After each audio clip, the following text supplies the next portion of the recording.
Hey, good morning again. Jonathan, composer vlog, episode number 2. I want to talk about 3 things.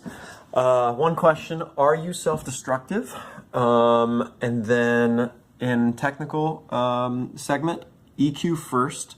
And third segment, the importance of revising. Revise. So are you self-destructive? This is again from The Artist's Way by Julia Cameron. Beautiful book. Love it. Can't recommend it more highly. The question, are you self-destructive, is asked so frequently that we seldom hear it accurately. What it means is, are you destructive for yourself? And what that really asks us is, are you destructive of your true nature?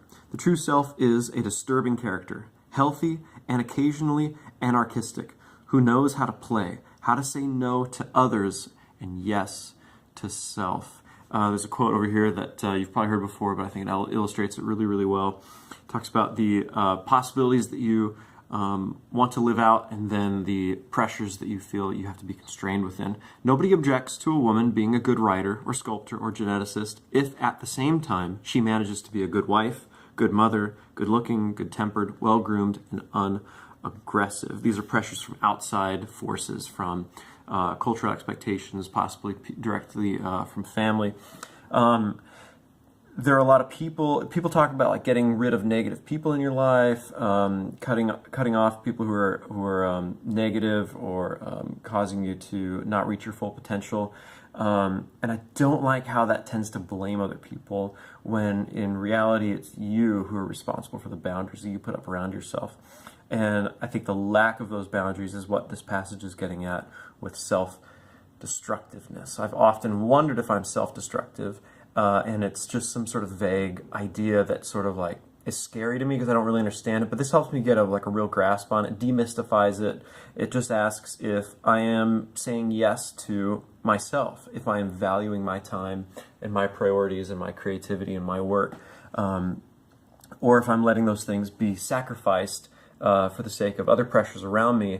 And if you're sacrificing something, often you can make yourself feel like you are a martyr, that you're really good, that's a testament to your great character.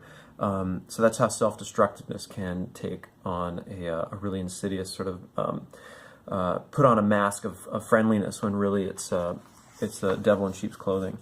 All right, so EQ first. So I had a bass sound on that last library track that was sort of thin sounding, and I took a look at the chain and the plug-in chain. Let me pull it up here. Okay, so I'm looking at knuckle bass, which is just sort of a real basic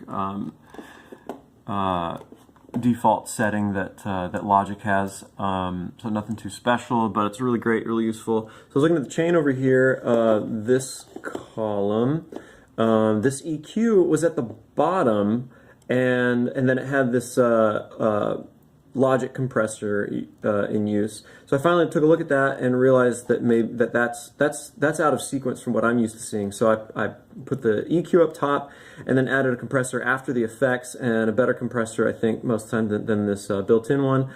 It's Fab Filter. And it made just a huge difference in the sound. So if you're dealing with something regarding the sound, just keep that in mind, that that EQ should usually go first. I'm not saying I know this for a fact always, all the time, but I think just as a rule of thumb, it definitely improved the sound of this bass. I have it soloed here. Of course, my speakers aren't on, but it just helped out a lot. Let's play it for you really quick.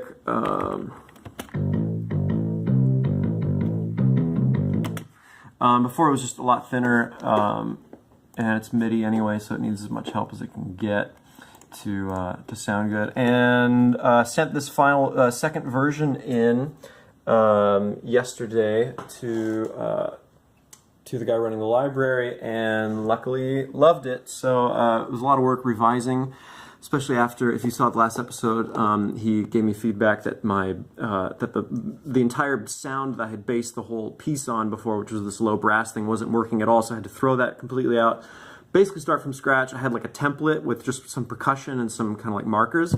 And sometimes writing within something that you've already made is sort of harder than just starting fresh. But anyway, I just trudged through it and slowly but surely got to a good place. So anyways, yeah, that's it. Thanks for hanging out today, guys. Best of luck with your work, and talk to you soon.